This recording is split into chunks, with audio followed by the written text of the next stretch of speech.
मला वाटते हा विषय हायकमांडचा आहे आणि पक्षश्रेष्ठी जो निर्णय घेतील तो आम्हाला मान्य आहे.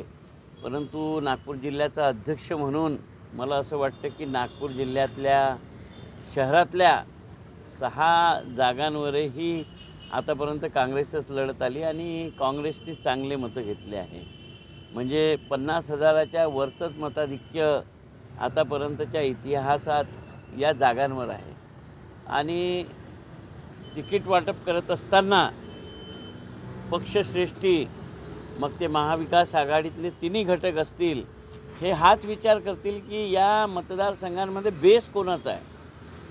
जिथे काँग्रेसचा बेस आहे तिथे काँग्रेसला, जिथे शिवसेनेचा बेस आहे तिथे शिवसेनेला, जिथे NCPचा आहे तिथे त्यांना.